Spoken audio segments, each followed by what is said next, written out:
Olá, pessoal, muito obrigado pela sua audiência. Este é mais um Domingão do Carlão e você já sabe, o Domingão do Carlão é sempre na prateleira de cima do agronegócio brasileiro e hoje mais prateleira de cima impossível. Aqui do meu lado hoje, o Josélio Andrade Moura, doutor Josélio, médico veterinário, formado em 1970 na Universidade Federal da Bahia, uma carreira extraordinária de serviços prestados ao Brasil e, por que não dizer, ao mundo. Foi assessor de ministro, foi ministro da Integração Nacional, é um homem que entende tudo quando o assunto é sanidade animal, é a última palavra. Ô, Josélio, obrigado pela sua presença. Eu peço a licença para te chamar de Josélio, porque eu deveria te chamar de doutor Josélio. Muito obrigado aqui pela sua presença. Uma honra muito grande receber o senhor aqui no Domingão do Carlão, viu? Carlão, a alegria é toda minha estar nessa conversa extremamente integrada e relevando os grandes momentos da agricultura e da pecuária brasileira e do crescimento e uma projeção futura do que se espera do agronegócio brasileiro. Isso é que é importante, a gente dar uma olhada para o passado e fazer um desenho, uma projeção do que o Brasil representa para o mundo em termos de agronegócio. É isso mesmo. Ó, e a gente já fala, eu sempre digo aqui, viu, doutor José, que ninguém nasce ministro, nem presidente, nem diretor de nada. Aqui no Domingão do Carlão, a gente sempre gosta de uma boa história. Então, de contar as raízes dos nossos entrevistados. Então, para a gente fazer, digamos assim, um bom alicerce para a gente falar desse futuro do agronegócio brasileiro, eu queria que o senhor começasse contando um pouquinho a sua história, de onde o senhor vem. Já deu para perceber que o senhor tem um sotaque delicioso aí. Eu queria que o senhor desvendasse para nós de onde nasceu, onde o senhor foi criança. Carlão, eu nasci num município rural. Eu sempre, se quiser dar uma aula de climatologia ou uma aula de agricultura, uma aula de solos, não tem município melhor do que o que eu nasci, o município que é, porque ele está situado no sudeste da Bahia, numa transição de Mata Atlântica para Caatinga, para Sertão, tem uma área de clima quente, mas também tem uma área de clima, vamos supor, europeu, clima frio, porque é um município muito grande, tem quase 3.500 quilômetros quadrados, e está situado numa região bastante interessante, onde se pode cultivar tudo. Ali tem cacau, tem café, tem gado, tem ovinos e caprinos, uma criação importante de peixes pela barragem do Rio das Contas.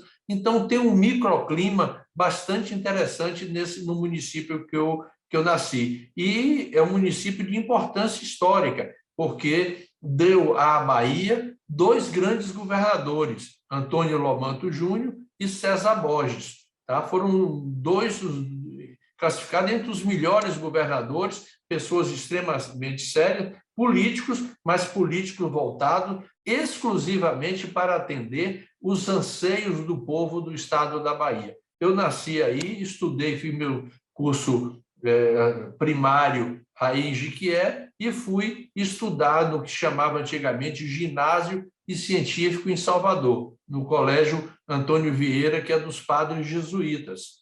Tá? E depois eu fiz o vestibular, Universidade Federal da Bahia, e me formei em veterinária. Tá? O senhor já, ao descrever aí essa parte aí da sua vida, e ao descrever principalmente o município, o senhor já deu umas pistas aí de por que o senhor é um apaixonado aí pela medicina veterinária. Quando é que o senhor decidiu e falou assim, não, eu quero ser médico veterinário? Como é que foi essa decisão? Tem alguma influência da família? Enfim, me conte um pouco. É interessante que não houve influência da família. Até ao contrário, quem influenciou a família fui eu. Eu tenho irmão, caçula, que também é médico veterinário, é um grande cientista, especialista na área de diagnóstico por ultrassonografia, na reprodução bovina, equina, suína. É um grande especialista com um PhD na Alemanha, em Hannover, um pós-PhD também em Hannover, na Alemanha. Tá? E eu tenho 2 sobrinhos veterinários. E dentro da família tem primos, etc. Todos veterinários, eu acho que eles que trilharam o meu caminho. Mas o que me inspirou a ser veterinário foi uma entrevista que eu fiz com um grande cientista chamado Fúvio José Alice, que foi o primeiro diretor do Instituto Biológico da Bahia. Como aí em São Paulo tem o Instituto Biológico de São Paulo, que é uma grande instituição científica, na Bahia também tinha o Instituto Biológico da Bahia, e o Fúvio José Ares foi o diretor, o primeiro diretor. Mas essa entrevista que eu fiz com ele, ele era secretário da Agricultura do estado da Bahia, foi um grande secretário no governo Lomanto Júnior. Aí eu disse, minha opção vai ser por fazer veterinária, e assim o fiz. E o senhor foi secretário nacional de Defesa Agropecuária. Agora eu já estou adiantando um pouquinho aqui o seu currículo, ou seja, um cargo de extrema importância, e eu imagino que um cargo que deva ter visto toda essa evolução que a gente teve no nosso agronegócio. Então, eu queria, já que o senhor falou de medicina, estamos falando da sua formação em medicina veterinária aí na Universidade Federal da Bahia, estamos falando de 1970, e nós estamos aqui olhando ainda, fazendo um olhar para o retrovisor, que é sempre muito mais fácil, né? É muito mais tranquilo a gente falar no retrovisor, para a gente situar um pouquinho como que era, como é que a gente evoluiu e quanto prejuízo a gente já teve por falta de políticas de defesa agropecuária realmente importantes. Carlão, eu reputo que a Secretaria de Defesa Agropecuária, que o seu nome original de nascimento é Secretaria Nacional de Defesa Agropecuária, seja a entidade mais importante do Ministério da Agricultura, porque a secretaria representa o seguro do produtor rural, a garantia de que ele vai produzir e o seu rebanho está garantido das diversas doenças que pode acometer. Eu participei da criação da secretaria. A secretaria foi criada em 1978, perdão, em 77. Tá? Eu participei da redação dos atos de criação da secretaria e teve como primeiro secretário José Alberto da Silva Lira.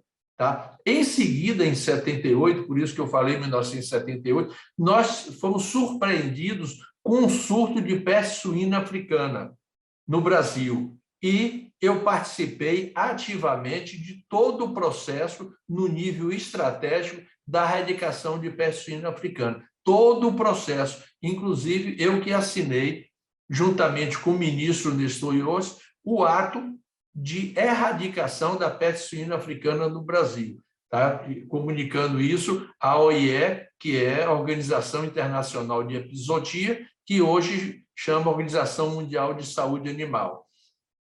Eu gosto sempre de dizer que o controle das enfermidades é o passaporte que o Brasil tem para entrar no mercado internacional. Antes de 1978, o Brasil, eu falo sempre, criava porcos, tá? Porque não havia um controle sanitário adequado. Depois que se erradicou a peste suína africana, esse ato foi assinado em 1984, dezembro de 1984, o Brasil se credenciou para exportação de carne suína. Antes, zero a exportação, até o mercado interno não era devidamente abastecido. Era uma competição do que havia de qualidade produzido principalmente no centro-sul do país, principalmente Santa Catarina, Paraná, Rio Grande do Sul, uma parte de São Paulo, com criações totalmente desordenadas, misturada com lixo, etc. A partir da peste suína, nós credenciamos, e hoje por isso que eu falo que a sanidade sempre está à frente. Hoje o Brasil está do quarto para o terceiro maior exportador de carne suína do mundo, tá? Em função da defesa sanitária. Aliás, a defesa sanitária no país é uma instituição altamente respeitada, tá? Em 1910, foi criado a Diretoria Geral dos Serviços Veterinários. Interessante que foi um militar, o primeiro diretor-geral, o Muniz de Aragão. Se inspirou no modelo francês. Nós recebemos aqui no Brasil uma missão francesa de veterinários civis e militares, e aí ele implantou, ajudou ao Brasil a implantar o ensino veterinário brasileiro e, acima de tudo, o serviço de defesa sanitária e de inspeção de produtos de origem animal ao MOD, ou com o modelo francês de erradicação das doenças e não convivência com a doença, tá? Isso propiciou que, em 1921, 101 anos passados, nós fomos surpreendidos com a rinderpeste, quer dizer, a peste bovina, e erradicamos dentro de um ano a peste bovina, porque os produtores rurais, onde teve o foco no estado de São Paulo, foi uma epizotia muito forte, eles tinham mentalidade de tornar o estado de São Paulo o grande banco genético bovino do Brasil, tá? Quer dizer, exportar matrizes e reprodutores para o restante do Brasil e também os demais países da América do Sul. E os veterinários da época, comandado por Moacir Alves de Souza e outros tantos, erradicaram a doença dentro de um ano. Um ano. Você quer ter uma ideia quantos anos o mundo levou para erradicar a peste bovina? 300 anos. Começou em 1711 e o mundo ficou livre em 2011. Quer dizer, 300 anos o mundo levou para erradicar essa doença. Quer dizer, 2 doenças foram erradicadas no mundo. Na área humana, a varíola, e na área veterinária, a rinderpeste, que é a peste bovina. A partir desse momento, houve uma grande evolução da pecuária nacional, grande evolução. Bem, eu vi na transmissão de cargo da grande ministra, a Tereza Cristina, para o ministro Marcos Montes, ela falar que o agronegócio, a agricultura, estava no DNA do Brasil, tá? E isso é uma pura verdade. Se a gente procurar a certidão de nascimento do Brasil, que é a Carta de Pero Vaz de Caminha, diz: a terra é rica e generosa. Esse é o DNA brasileiro. Mas nós passamos por diversos períodos e o Brasil foi crescendo, sendo que, na década de 60, o que é que acontecia no Brasil do ponto de vista populacional? 80% dos brasileiros estavam no meio rural e 20% no meio urbano, tá? O que é que aconteceu nos anos subsequentes? A coisa inverteu, quer dizer, 30% ou 20% estava no meio rural e 80% nas grandes cidades, médias cidades, ou então nas regiões metropolitanas dos grandes centros urbanos. O que é que passou a exigir do agronegócio? Tá? Primeiro, que antes era fazendeiro e passou a ser o quê? Empreendedor do meio rural. A mentalidade mudou totalmente. Foi que nós tivemos uma sucessão de bons ministros da agricultura. Quando eu entrei no ministério, era Luiz Fernando Cisne Lima, um engenheiro agrônomo, gaúcho, de boa cepa, tinha um grande secretário executivo, Zelino Alonso de Araújo Arteste, médico veterinário, e que eles tiveram a sapiência de criar não somente a Embrapa, mas fortalecer o sistema de informação rural. que veio se consolidar com outro grande ministro, Alisson Paulinelli, que ele pegou as pessoas, mandou estudar fora, porque nós precisávamos produzir mais por menos pessoas e produzir o que antes as pessoas que estavam no meio rural não sabiam o que era a fome, porque cada um produzia o seu pedaço, produzia o seu quião. Então, ali criava a sua galinha, seu porco, sua cabra, sua vaca, etc. Mas aí não, a coisa passou a ser de forma empreendedora. E veio o Paulinelli e o que transformou. Aliás, interessante, eu vejo esses ecologistas, catastrofistas, dizer estão acabando com o cerrado brasileiro. Isso não é verdade. O que se está se fazendo é transformar o cerrado em terra que não produzia nada, em terras altamente produtivas, graças à tecnologia que o Brasil próprio gerou. Tá? Quer dizer, hoje se produz no cerrado o que não se produzia absolutamente nada. Eu queria até aproveitar essa colocação do senhor. Domingo passado, nós tivemos aqui no nosso programa Domingão do Carlão o Frederico Logman, que é da área de inovação lá da SLC Agrícola.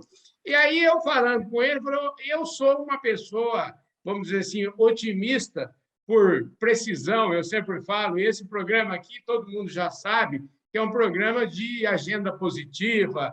O nosso copo aqui está sempre meio cheio, jamais ele está meio vazio, a gente está sempre, nós somos bastante otimistas.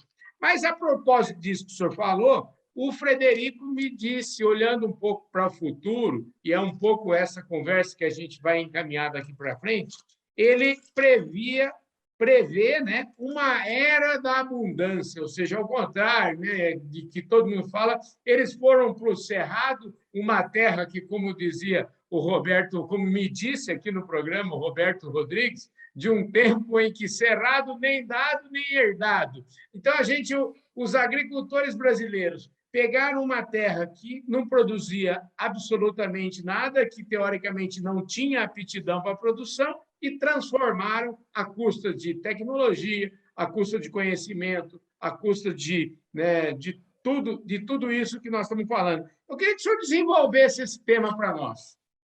Sim, é exatamente nesse caminho aí que a gente vai. Tá? Bom, então, o que é que aconteceu? Eu citei o ministro Cirino Lima, o grande ministro, os dois grandes, o ministro Paulinelli. O Plano Nacional, o segundo PND, Plano Nacional de Desenvolvimento, ele dizia que a agricultura tinha que produzir excedentes exportáveis, quer dizer, produzir para atender a demanda do povo brasileiro e gerar excedentes exportáveis. Aí veio outro grande ministro, Marcos Vinícius Pratini de Moraes e Roberto Rodrigues, que trabalharam no mesmo sentido os dois. O quê? Não no sentido de produzir de excedentes, não. Iam lá fora, vendia, fechava os contratos e nós íamos produzir dentro da qualidade exigida pelo mercado internacional. Nós passamos a grandes supridores mundiais de alimentos, os grandes supridores. Isso foi um trabalho grande do Marco Vinícius Pratini de Moraes e Roberto Rodrigues, e que deu sequência com a ministra Tereza Cristina, e agora, que é a sequência, o Marcos Montes. Quer dizer, nós hoje não produzimos para vender, nós vendemos para produzir e abastecer o mercado internacional. E o que é que está previsto nos próximos 30 anos?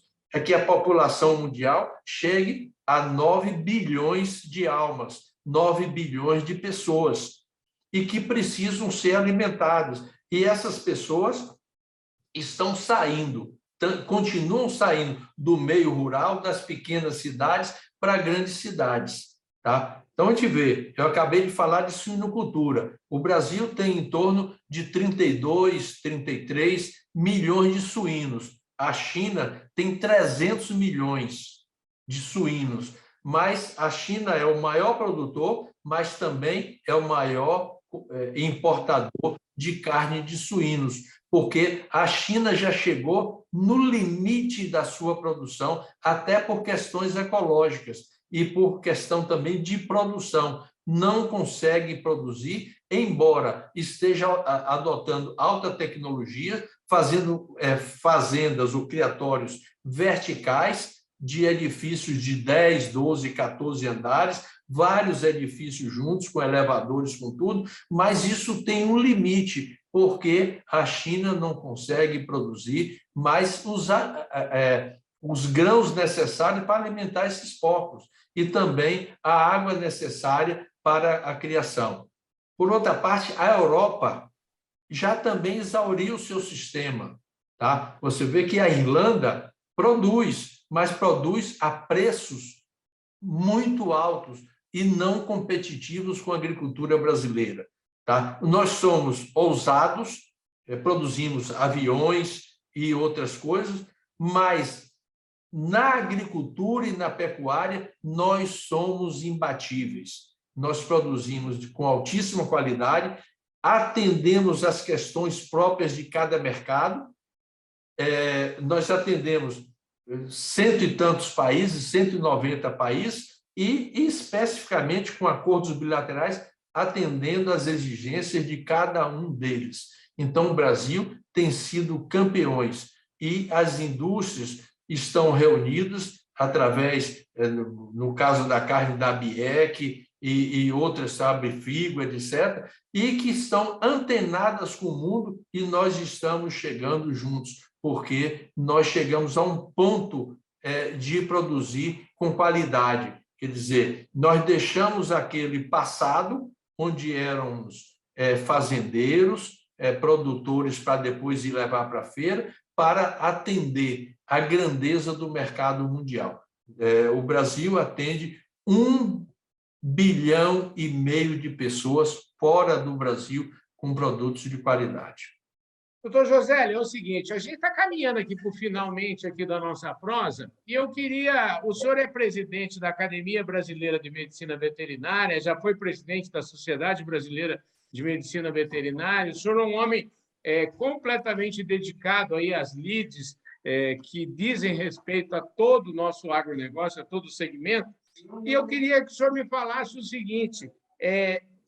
Quais são, o senhor até citou aí uma fotografia muito, vamos dizer assim, bastante otimista, e eu também sou muito otimista, mas eu queria saber do senhor o seguinte, que desafios que, com certeza, a gente ainda vai ter que resolver, ou quais são os novos desafios, quais são os novos... O que o mundo está demandando? O senhor que vive no mundo, o senhor recentemente esteve aí na França, ficou um tempão, o senhor é consultor internacional. O que a turma vai exigir de nós daqui para frente? Porque, como o senhor falou, é muito importante o ouvido, né? A gente está do tamanho que a gente está porque a gente escutou o nosso cliente, a gente sabe quais são as exigências e vamos produzir dentro das exigências do cliente. A pergunta é essa: quais serão as exigências que os nossos clientes farão sobre nós? Carlão, você trabalha diretamente com o homem do campo, trabalha diretamente com o agronegócio. A produção pecuária, como também a produção agrícola, não é de curto prazo. A visão tem que ser de longo prazo. Então, o que é que o Brasil precisa? É adotar políticas agrícolas e pecuárias de longo prazo, de longo alcance e políticas estáveis. Tá? Nesse setor, ela tem que ser para dar uma segurança a todo o processo produtivo. Tá? As indústrias de medicamentos, as indústrias de vacina, aliás, nós temos as melhores indústrias no mundo de produção dos insumos pecuários. Tá? Eu vi uma entrevista do ministro, aliás, grande ministro, Marcos Pontes, da Ciência e Tecnologia, ele estava dizendo que o ministério dele está fazendo um grande esforço para produzir a vacina contra a Covid com tecnologia brasileira. Olha, nós produzimos praticamente todas as vacinas na área veterinária com tecnologia brasileira. Tá? Inclusive, os nossos laboratórios que produz vacina contra a febre aftosa, são os melhores do mundo. E toda a tecnologia, não sei se você sabe, a tecnologia da vacina de febre aftosa, ela é do Ministério da Agricultura.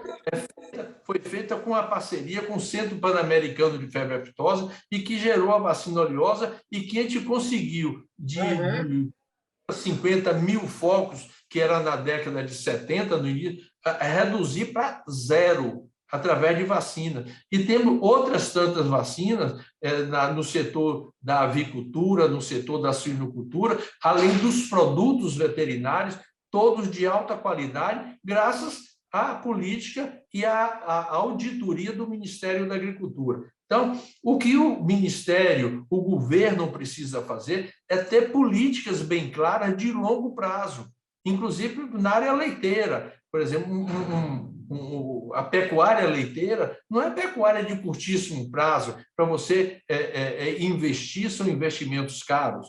E o Brasil já foi importador de leite. Teve, no lugar de ter uma política para o leite, tinha o quê? Um preço político que penalizava o produtor, que ele entregava 1 litro de leite por um valor menor do que um litro de água ou uma garrafa de água. Tá? Então, é preciso ter políticas de longo prazo. E outra, hoje o Ministério tem adidos agrícolas no mundo. O adido agrícola é o olho do governo fora, para saber o que é que está se passando fora, não só no setor da sanidade animal, sanidade vegetal, mas, acima de tudo, para auscultar o que é que o consumidor tem em seus hábitos, que nós precisamos produzir com altíssima qualidade do ponto de vista higiênico, sanitário e tecnológico, para atender um mercado cada vez mais exigente. Tá? O que se tinha no passado, Carlão, era o quê? Quando se falava em alta qualidade, vou citar um exemplo, um carro, é um Mercedes-Benz. O que é que se vinha na cabeça? O preço muito caro.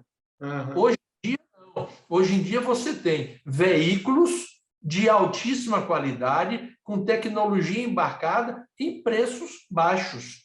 A mesma coisa da agricultura e a pecuária e alimentos. A gente tem que produzir de alta qualidade por preços baixos. Isso nós estamos conseguindo porque nós praticamos as melhores tecnologias no mundo. Nós temos a sanidade que o mundo exige. Hoje nós somos exemplos. Aliás, o Brasil é um dos 28 países que é considerado criador da Organização Internacional de Epizootias, ou seja, Organização Mundial de Saúde Animal. E o Brasil tem dado exemplo para o mundo como se cuida da sanidade animal e vegetal aqui no Brasil. Por isso que nós nos credenciamos para ser um grande supridor mundial de alimentos. E eu ouvi o ministro Roberto Rodrigues falar que produzir alimento e alimentar o povo é dar paz para o país, dar paz para o mundo, porque um mundo faminto é um mundo intranquilo. Um briga com o outro por causa de alimentos. Aliás, eu vou dizer, você falou de futuro, a moeda do futuro vai ser alimento. Doutor Josélio, a moeda do futuro vai ser alimento. Já tem o título do nosso Domingão do Carlão aqui. E agora é o seguinte, já que o senhor citou Roberto Rodrigues, manda um abraço para o Roberto. Agro é Paz, esse é o nome do livro que ele coordenou, inclusive. Eu queria, doutor Josélio, a prosa nossa aqui, a gente poderia estender essa prosa muito ainda. Infelizmente, o nosso tempo aqui é limitado. O nosso tempo já passou, nós já estamos nos descontos agora. Só me resta agradecer imensamente a sua presença aqui e garantir aqui ao vivo que o senhor vai voltar outras vezes para conversar conosco e para dividir toda a sua inteligência com o nosso público aqui. Muito obrigado, viu, doutor José? Olha, Carlão, uma coisa só para concluir. Nós passamos 2 anos muito difíceis, não só para o Brasil, mas para o mundo, em função da pandemia provocada pela doença Covid-19, o SARS-CoV-2. E a agricultura foi que sustentou o Brasil não somente na balança de pagamentos, porque sequer o Brasil teria condições de comprar as vacinas no exterior para atender o povo, mas, acima de tudo, alimentar adequadamente e gerar as divisas necessárias para o crescimento do Brasil. Então, a agricultura é o forte da economia brasileira, a agricultura e a pecuária. É isso aí, gente. Esse foi mais um Domingão do Carlão, sempre na prateleira de cima do agronegócio brasileiro. Antes de agradecer mais uma vez o Dr. José, eu quero agradecer também os nossos apoiadores aqui, a Employer, que entende tudo de RH. A Employer é show de bola. Quem precisa contratar trabalho temporário é com a Employer, e a gente sabe que trabalho temporário é muito importante, especialmente dentro do agronegócio, onde na safra se consome mais mão de obra, enfim, o povo lá é top de linha. Muito obrigado, um forte abraço ao Marcos Abreu, e também mostrar aqui a nossa plataforma Agro Revenda, que é a revista, a plataforma de conteúdo da distribuição agro. Dito isso, doutor Josélio, muitíssimo obrigado pela sua presença aqui, foi maravilhosa essa entrevista, agradeço imensamente a sua disposição de falar aqui conosco, viu? Tá bem, Carlão. Um abraço e eu aproveito para fazer uma saudação ao produtor rural brasileiro, ao homem do agronegócio, porque não se intimidou diante da situação sanitária do país e produziu de sol nascente a sol apoente, com o seu suor, para que o Brasil tivesse o crescimento adequado. Eu saúdo com o meu abraço ao agricultor brasileiro. Maravilha! E já que o senhor está saudando um agricultor brasileiro, eu também quero mandar um abraço para um outro médico veterinário, meu querido amigo Stefan Mihailov. Quero mandar um abraço para o doutor Flávio, a turma lá da Champion, que também está sempre aqui conosco. Muito obrigado a todos vocês. Eis aqui nesse domingão o doutor Josélio Andrade Moura, uma pessoa que é simplesmente fantástica, deu uma aula aqui para nós. E se você está aqui assistindo a gente nas nossas redes sociais, ainda não se inscreveu aqui, gente, essa entrevista vale sei lá quantas mil inscrições. Então, você faça isso agora, e obrigado por você que está na audiência nacional e internacional aqui do Canal do Boi. Um forte abraço para todos vocês. Doutor José, muito obrigado. Eu vejo todos vocês domingo que vem, aqui mesmo, no nosso Domingão do Carlão. Valeu!